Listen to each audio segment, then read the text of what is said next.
What's going on, everyone?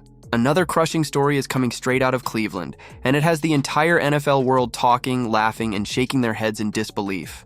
The Cleveland Browns have fallen once again, this time to the New England Patriots by a humiliating score of 32-13, and once again, the quarterback that Kevin Stefanski insists on riding with, Dillon Gabriel, put up a performance so bad it makes you question the sanity of this organization's decision-making process. We're going to break down just how awful Gabriel was, the numbers that expose the ugly truth, and why Kevin Stefanski's bizarre loyalty is destroying this season.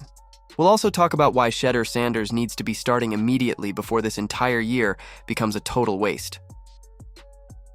The Browns' offense didn't just lose, it collapsed.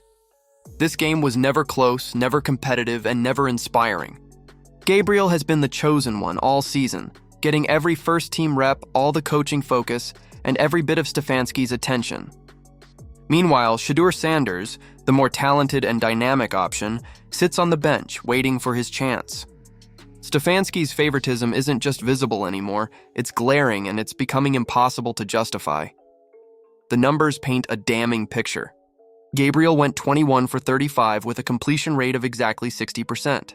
At first glance, that doesn't look horrific, until you realize that in today's NFL, where the average completion rate hovers around 66%, that's below average, especially given that most of his passes were safe, short checkdowns. He finished with only 156 total passing yards across 4 full quarters of football. That's right, 156 yards against a Patriots defense that's middle of the pack at best. That's just 4 yards per attempt, a pitiful number that screams inefficiency. In a league where average quarterbacks routinely throw for 250-300 yards, Gabriel's production isn't just bad, it's inexcusable. And then came the turnovers. 2 interceptions. Both were backbreakers. Both were the result of terrible decisions and late inaccurate throws. These weren't unlucky bounces or tipped passes.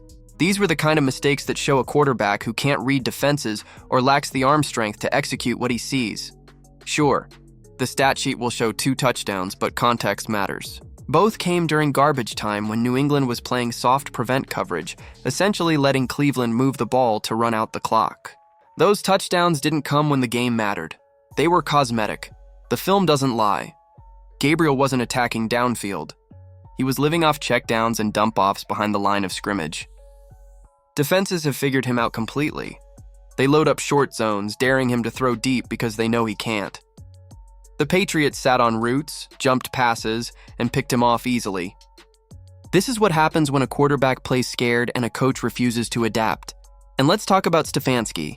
His post-game press conferences have become an exercise in denial. The same recycled lines every week.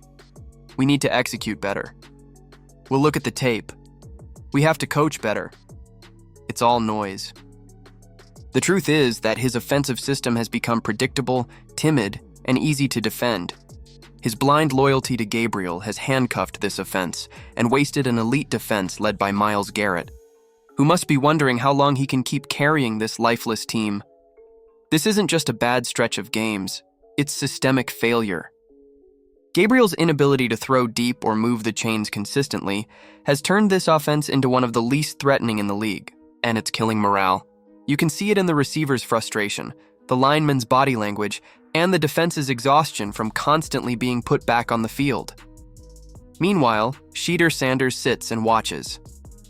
And the irony is that every time Gabriel fails, Shedeur's stock rises without even stepping on the field. Stefanski is unintentionally making Shedeur look like the savior Cleveland desperately needs. Because when Sanders finally does get his shot, the difference will be night and day. Shedeur has the poise, the arm, and the football IQ to make plays downfield. He can stretch defenses vertically, something Gabriel simply can't do. Even if Shedeur makes rookie mistakes, the offense would instantly look more dynamic, dangerous, and confident.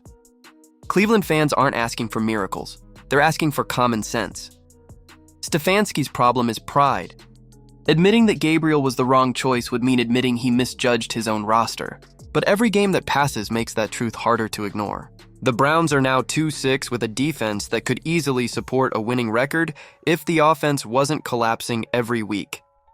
If this continues, ownership won't just replace the quarterback, they'll replace the coach too.